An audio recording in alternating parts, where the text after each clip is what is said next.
everybody. My name is Miles. I did the Secondary School Exchange program between 2016 and 2017. And out of everyone here, I'm actually the oldest person here, and these are all different cohorts of people who've also done the same program. So I'm starting to feel this bit old, but it's still very fresh in my mind, and it has such an impact actually in my life today. I was just saying before we went live that this weekend I'm going to a wedding of one of my friends who went to the school that I went to in America. 2 days ago, I had a friend stopping in London, and I went out for dinner with him. On Monday, I'm going out for dinner with another friend I haven't seen in 5 years from America. So, the Secondary School Exchange program is a wonderful program. And I hope you enjoy us talking about it today. I just wanted to kind of go around the room and introduce for each of the people in the Zoom webinar to introduce themselves, the school that they went to, and when they graduated. Andrew, would you like to start? Hey guys, I'm the youngest of the cohort here. I went to Avon Old Farms last year, so I graduated in 22. So fantastic. I'm Emma. I went to Hutchinson School, which is a day school. So I was with a host family, and I went during the COVID year, so I was 2019 to 2020. Hi everyone, I'm Lizzie. I went to Western Reserve Academy in Ohio from 2018 to 2019. Brilliant. So we've got lots of people from lots of different places in America and lots of different experiences as well as being day students and boarders. So hopefully this session will give you a really good understanding of what it was like to do the Secondary School Exchange program. So I'm going to share my screen quickly, and I've got a quick kind of PowerPoint to deliver about the program, about what it involves. I'm sure many of you have done your research already about what the program is. And then I'm going to talk a little bit about my experience, and then we're going to go around to each of the people in a webinar, and they're going to let us know about their experiences as well. So this is a little bit about me. I'm not going to go through all the detail, but the photo there in the middle is me at my school that I went to in America, and I went to a high school military academy in rural Indiana. So if that makes you freak out a little bit, don't worry, it's the only school that is like that. But at the same time, I had the most fantastic, phenomenal time, and I wouldn't change it for anything in the world. So it's really, really was a life-changing experience for me. The program, the SSE program, is sponsored by the English Speaking Union. And if you haven't heard about the charity before, it is an international charity whose aim is to empower young people with speaking and listening skills and cross-cultural understanding that they need to thrive. So they run the largest debating competitions and public speaking competitions in the UK. And the fancy mansion house you can see behind this picture is their headquarters in Mayfair, where lots of interesting events and debates take place. I had the pleasure of organising a debate on sanctions recently, where we had Bill Browder and Christopher Steele there, which was brilliant. But today, the main thing is, what is the Secondary School Exchange program? Secondary School Exchange program is a program which sends around 10 to 12 British people on a cultural exchange during their gap year to go to study at a school in America, where they do go to school like a normal student. And whenever I say that to people, some of my friends, when I was thinking about applying, they're like, you want to go to school again for another year? Why? But actually, what's the most fantastic thing about doing that is, you're not going to school like you're going to school in the UK. You don't need to necessarily worry about, doing all the facilitating A-level subjects that you had to do at school. You can do whatever subjects you want to do. At least I had that option at my school. I did 5 art classes when I was at my school, and I, from advanced sculpture to painting. So I had a brilliant time doing that. But I also love history and politics, so I chose to do those 2 classes as well. And at the same time, you get to do the most, there's no sports like the sports that happen in America. My school had 2 ice hockey rinks. It had a shooting range, 12 or 16 hole golf course. It owned the lake that the school was built on. It was the most, it's insane school that you could ever possibly imagine. So it's a really great opportunity to just experience a completely different education system, but also make lifelong friends that remain with you forever. And then of course in your holidays, traveling around America, staying with people. I remember that in the summer of my time there, I went to they've got American schools have a great alumni network where you can just message anyone. And I was like, I want to go to Charleston. Let me see who lives in Charleston. And I found that a senator who was a previous, he was an alumni of Culver. I shot him an email, and he came back to me saying, "Yeah, cool, stay with me." And I just stayed with this insane house in Charleston for a week. I had a great time. So that's kind of a quick thing about the program. And this is just to give you a quick visual experience of how it's going to move forward. So this is just a kind of a quick little thing about my experience at Culver. So that's me on graduation day on the left. On the right is me pretty close to the beginning of my time at the school. I think they call that Spirit Day. It's when you basically do lots of activities. But this day actually on the left is actually my first ever school day, where it was an American football match. And I'd never seen American football before, and it was just the most surreal experience going there. I was also there during the Trump election, which was, being in rural Indiana in a Republican kind of, haven. It was really interesting to get those experiences when I was at the school and to see both sides of the debate and understand why lots of people were voting for Trump and like Trump. Or why. For me, coming from Bristol, I was like, Barack Obama is the best person ever. I love him. I still do. But it was interesting to see this other side of America, which now we hear so much about. But at the time when Trump was seen as just so shocking and unbelievable, how could this ever happen? I was watching it in front of my eyes. So it was really interesting to get those perspectives as well. They also love to roll me out because of my accent. You can see me in this kind of the middle bottom picture.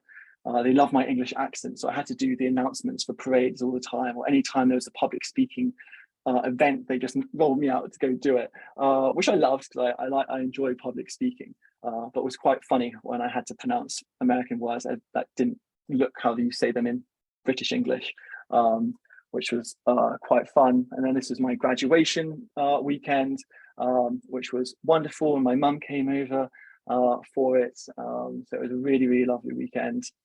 And then after that, I did the East and West Coast of America for a month. On both of those, to travel around America for 2 months, I only spent around $200, $300, not including flights, because everywhere I stayed with the Culver alumni, someone who'd been to my school. So I went I won't go through all the cities that I went to, but I essentially went to every single large city on the East and West Coast of America. The bottom left is the senator that I stayed with when I was in Charleston. Top right is me outside the Capitol building with someone who I met interrailing 2 years before I even went to Culver, and randomly bumped into him in America. So that was kind of strange. Then I did the West Coast. One of my friends invited me to come with him on a cruise from Alaska to Vancouver. Again, fantastic. And then went to everywhere else on the West Coast before coming back to the UK and starting university here. So that's a really kind of quick whistle-stop tour of my experience as an SSE scholar. But I'd love to go to, so we start with Andrew as our most recent leader of the Secondary School Exchange program, to describe a little bit about their time at the school. Yeah, definitely. So can you see all that? I'm hoping. Yeah, that's perfect. Yeah. Nice. Just making sure. Don't want to talk about something I'm not seeing. But anyway, so yeah, I went last year. And like you said, it was just one of the most incredible years of my life. And let me just make the slideshow stop. There we go. Okay, we're there.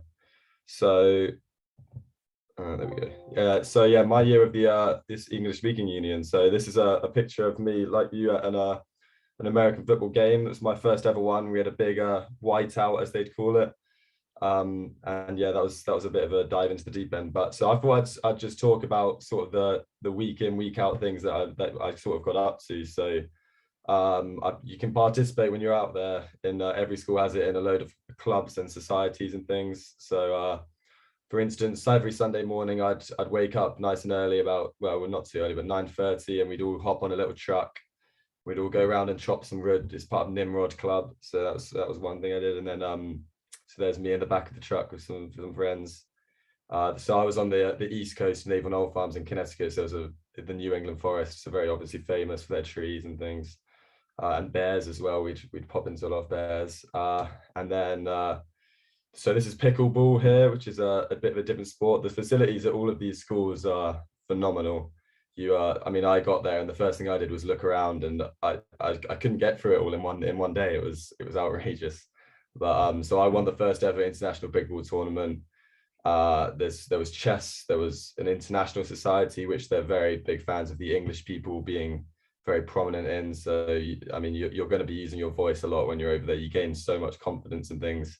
And on the weekends, I mean, you can't make it up. It's just, I was playing golf on weekends. I'm a golfer. They take a bus for you and things. I learned to ski while out there, which is quite a fun story, because it was my first time ever skiing, and it's a bit of a nightmare. But and then they can take you to the cinema. They can, and you join sort of clubs for every semester.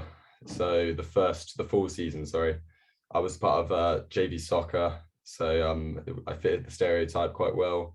And then I did things like basketball, tennis, but I mean, you can do almost any sport. Like, for instance, ice hockey was absolutely massive. My school was one of the best in the US for ice hockey. So it was also an event whenever on weekends when they played, we'd all they'd call it packing the barn, and we'd go and watch the games. So this is me in the JV soccer team, and then you'd obviously get fans as well coming to watch you from your school, and it would be a really nice community feeling.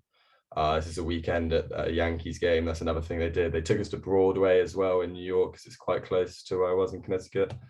And I was going to just talk a little bit of my experience and the difference between the school systems. So this is a picture of me and the headmaster here on graduation day, and I think that's like, this picture sort of fits the difference quite well. Like, your teachers so well, and you sort of build such relationships with them, compared to in England, where like you could go, you'll see your teacher in the, like, while walking past in the like anywhere really, and you can just, some of them will fist bump you, some of them will be like, hey, how's it going, man, like give us that accent or something like that. Like, they're all just so relaxed, and you'll build actually relationships with your teachers, which are almost just as high as with your classmates. And then so my experience, like, people sometimes get a bit worried about the culture shock. Obviously it's a thing. I didn't get it too bad, but sometimes you'll just be in a situation which is quite hard. Like, you'll be surrounded by Americans, no English people at my school, for instance. They'd all, because of COVID years, I think, not really seen many English people. So sometimes it would get very overwhelming, but I mean, you can sort of get through that quite okay, as long as you're fairly open-minded, and I'm sure everyone will be. But travel wise, I mean, Miles had an outrageous tour there, so he's done well. But I managed to go to Mexico with this fellow here, who's actually now staying in London, so I'm going to see him actually shortly. So that was during my spring break. You get so many opportunities to travel, and everyone's so happy to have you with them, because they just love you as the Englishman. But so I went to Mexico to see him during my spring break. This was us with some YouTubers, some very random. They just saw my Norwich shirt and sort of called me over and said, do you want to be in our video? So you might know the Foot Asylum at Sharky. This is me at a palace in Mexico. And then I also went on the same sort of timing. I went to Florida with some friends that I met at the school. And then, of course, the school always took us to New York, and we'd get good experience there. And this is me in Charleston, South Carolina, like Miles, which is my favorite city in the world, actually, now, because of just, it was good experience. There's chicken and waffle. And myself, my mum, when she visits me on the spring break. But I think the main thing that I wanted to talk about was the impact that it's had on me, is like coming into I'm now going to university in Bath this year, so I've just moved actually. And you can sort of feel the extra confidence that you've got as a person. You go into situations with so much more of an open mind, and you're just a lot more aware of your surroundings. And I think it's just helped me no ends in those sort of horrible situations you can sometimes find yourself in, and you sort of know what you're doing. It really helps you grow as a person. But yeah, I also wanted to touch on the alumni, that the alumni system is probably one of the most underrated things about the whole program, because you sort of get to the school and they've got a system of people who just want to help people who went to the school. So if you ever, after your year in America, wanted to find a job in your field in any sort of state in America, and it's not just America, of course, either, then it's just so much easier. So yeah, that's my take on it. And yeah, it was just one of the most incredible experiences of my life. But yeah, if would like to go next. Fantastic. Thanks so much, Andrew. That was, yeah, again, brilliant experience. I love how you love Charleston as well. Brilliant city. I had the most amazing time there. Should we go with Emma? Do you want to go next? Thank you. Yeah, absolutely. Let me get this. And also, my apologies. So I accidentally spoke for a bit too long myself. I thought we'll try and keep to around 3-4 minutes, if that's okay. Yeah, if possible. that's fine. Sorry about that. Can you see that, Miles? Yeah, that looks perfect. Perfect. Yeah, I'll whiz through this. First game of the season. It's always a big game. Senior night, everything like that. Matching t-shirts. Go to the games. They're really fun. I was in Memphis, Tennessee. I think I actually was the most west out of all the kind of scholars, and most of it is East Coast. And Memphis is certainly not west whatsoever. I was at a day school, so I is unusual in that sense. Most of the SSE are boarding schools, but I was with host families. You change host families as well, which is nice. Get different experiences. I think it's great. I really wanted a day school. You get fully immersed in the culture, and you've built this second family who are literally like my second mum and dad, who I still contact all the time. We'll probably, you know, go to my hostesses' weddings, etc., all of that stuff. It's really like a network of second families.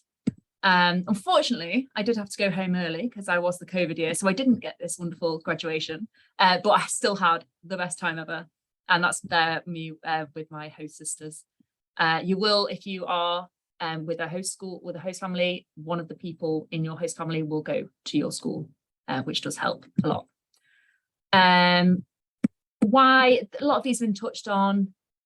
It's just that best year of my life by far. Yeah, Andrew touched on this in terms of developing. You know, you really actually, when you get to uni, you actually can see the difference when you against your peers, not only a year older, but you can see that difference because the American kind of education has more of a emphasis on discussion and actual thinking rather than A-levels, which just kind of shoved down your throat. So you can get to seminars and actually be like, yeah, I kind of know how to think now, which is an odd thing to say, but you do realize it when you get to university. I actually studied, so I currently study anatomy now at university. I did anatomy when I was there, but then I also did choir, I did art history. It's a great chance to do something other than your actual subject. Like Miles said, doing all the different art subjects, it's a great chance to, you know, get away from your maths or whatever if you're doing that. Got up to a lot of things. I was in the school show. Massive emphasis on school spirit with American schools, which I wish we had over here. But loads of spirit weeks, dress up weeks. We had Area 51 versus Raiders was one of my outfits. I was dressed up as an alien. And because I was with host families, I did get the opportunity to travel with them. I was really lucky that they invited me along to their family holidays. So Las Vegas, San Francisco, the lake house, everywhere like that. What I would say is if you make friends with everyone, all those connections, they are so welcoming that they will invite you places. So the more friends you make, the more opportunities you have. Just befriend everyone because they will invite you and they'll say, oh, look, you know, I'm going jet skiing the weekend. Do you want to come? And you say, yes, absolutely, I want to go. So tons of opportunities. I even did work experience up on top right. You can see me in scrubs, and I did a day in the genetics lab at the Tennessee Bureau of Investigation. Again, alumni network has been emphasized. That was through people who went to my schools, their parents. So you just ask around, and I wanted to do work experience in this, and I did it and found it. Living with a host family, kind of, as I said, really fully immersed you in the culture. Really weird. They call their like mum and dad like mom and sir, like ma'am and sir, in their house, which I did as well. Also, some families, not all in the South, but the South is like a different culture out there. Generic advice, just whizzing through this really quickly. Don't spend too much time studying, and say yes to everything are my two key things of this. You've already done your A-levels, you've already got your grades. You know, you've either probably got a place, deferred place at uni, or applying this year. I actually asked my school if I didn't do exams, and they said, as long as you participate in classes, we're happy for you to do that. So I showed my emphasis in class. I was really enthusiastic. And then when my peers were doing exams, I took the opportunity to do work experience or go and visit museums around Memphis, etc. So don't spend too much time studying. Yes, keep up with it, show your enthusiasm, but you're there for other reasons too, and say yes to everything. Would be my two takes from that, and that's kind of a whistle-stop tour of my time in Memphis, Tennessee. That's brilliant. Thank you so much, Emma. And I agree with everything that you've said. And the work experience just jogged my own memory that I also got work experience in New York at a company for about 2 weeks over one of the breaks. And my first summer of university, I went back to America to work at a law firm for 2 months. And both of those were through alumni networks. So they are really, really strong and so helpful. And you touched on exams as well. And I think that's a really important thing as well, is that you can choose whether or not you want to take them. And those, if for me, I decided that I didn't want to take one of my exams, but I really wanted to do another one. And that was quite helpful because I've got this grade now in an American subject. And every single time I apply for a job, everyone's like, what is this? What's happening here? Why were you in America? And then it just opens up this whole brilliant can of worms about this great experience that helped me grow so much. And it's always something that which comes up in interviews. So you can also do the grades as well. And even if you don't do the grades, it will still come up in your interview, in any interview. But it could be helpful for applying if you miss some grades at school and you want to get more UCAS points. Again, that could be helpful if you want to. I think I did two exams when I was there. Elizabeth, I'm really looking forward to hearing about your experience. Thank you. Well, Miles, I always think it's amazing when I hear from other SSE scholars. We have, even though I think all of our experiences are so individual and so phenomenal and unique, there's always so many of the common things that I hear that I also agree with.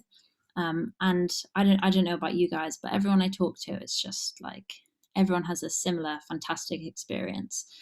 So I think most of what I've prepared actually echoes the same sentiments as you guys. So I think maybe I'll speak a little bit more to anyone watching who's a bit unsure or a bit nervous about applying. So when I heard about this scholarship, it was from my mum. I've always been somebody who's really romanticized and had a fascination with American high school. So every movie, TV show, you name it, I loved it. And I said to her one day, I'm so sad, Mum, that I never got to go to an American high school. So she went away and found out about this and told me about it. The other thing about me is I'm more of a thinker. I like to, sit at home thinking about doing things and then not really doing them. So I applied and I thought I won't get an interview. So then I went to the interview and I thought, well, I'm not going to get in. And when I got in, I thought, I'm just not going to go. I'll just drop out before I go. And even getting on the plane, I was like, yeah, I'm going to go. I'm going to get there, but then I'm going to drop out after like a month. I did not drop out, and it's a good job because I think that would have been, not a very polite thing to do. So yeah, it was difficult for me, I think, as somebody who doesn't really love traveling, who doesn't like being away from home, to have this massive transition. But it was hard. And Andrew, you were talking about the culture shock. I really felt that. The shared language, I think, is deceiving. You think it's going to be a lot more similar than it is, and then you feel like, I'm not communicating amazingly.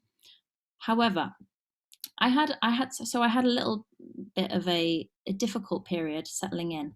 However, I think looking back on it, when I thought about the best thing, would be really the school itself was amazing. So by that I mean the faculty, the surroundings, and just the facilities, and all of these things were just abundantly wonderful.